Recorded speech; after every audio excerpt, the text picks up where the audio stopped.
ಉಳ್ಳಾಲ ವ್ಯಾಪ್ತಿಯಲ್ಲೂ ಕೂಡ ಮಳೆ ಅಬ್ಬರ ಜೋರಾಗಿದೆ. ಮುಡಿಪು, ತಲಪಾಡಿ, ಕೋಟೆಕಾರು, ಮಂಜನಾಡಿ, ಕುತ್ತಾರು, ತೊಕ್ಕೊಟ್ಟು ವ್ಯಾಪ್ತಿಗಳಲ್ಲಿ ಭಾರೀ ಪ್ರಮಾಣದಲ್ಲಿ ಮಳೆ ಸುರಿತಾ ಇದೆ. ಕುತ್ತಾರು ಜಂಕ್ಷನ್ ನಲ್ಲಿ ರಸ್ತೆಯೇ ನದಿಯಂತಾಗಿದೆ ಎನ್ನುವಂತಹ ವಿಚಾರಗಳು ಇದೀಗ ತಿಳಿದು ಬರ್ತಾ ಇದೆ. ಮಳೆಯ ಅಬ್ಬರ ಎಲ್ಲಾ ಕಡೆಗಳಲ್ಲಿ ಜೋರಾಗಿದೆ. ಅದೇ ರೀತಿ ಉಳ್ಳಾಲ ಭಾಗದಲ್ಲೂ ಕೂಡ ವ್ಯಾಪಕವಾಗಿ ಮಳೆ ಸುರಿತಾ ಇದೆ.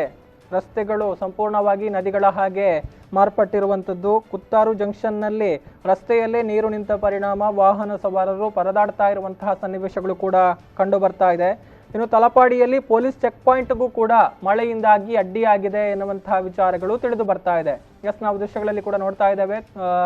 ಕುತ್ತಾರು ಭಾಗದಲ್ಲಿ ರಸ್ತೆಯುದ್ದಕ್ಕೂ ನೀರು ಹರಿತಾ ಇದೆ. ಮುಖ್ಯವಾಗಿ ನಾವು ಗಮನಿಸಿದರೆ ಈ ಭಾಗಗಳಲ್ಲಿ ಕಾಮಗಾರಿಗಳು ನಡೀತಾ ಇದೆ. ರಸ್ತೆ ಅಗಲೀಕರಣ ಕಾಮಗಾರಿ ಜೊತೆಗೆ ಕೊಳವೆ ಬಾವಿ ಅಳವಡಿಕೆ ಮಾಡುವಂತಹ ಕಾಮಗಾರಿಗಳು ನಡೀತಾ ಇರುವಂಥದ್ದು. ಆದರೆ ಏಕಾಏಕಿ ಭಾರಿ ಪ್ರಮಾಣದಲ್ಲಿ ಮಳೆ ಸುರಿದ ಪರಿಣಾಮ ನೀರು ಹರಿದು ಹೋಗೋದಕ್ಕೆ ಸರಾಗವಾಗಿ ಸ್ಥಳಾವಕಾಶ ಇಲ್ಲದೆ ರಸ್ತೆಯಲ್ಲೇ ನೀರು ಹರಿಯುವಂತಹ ಪರಿಸ್ಥಿತಿ ಉದ್ಭವಿಸಿದೆ.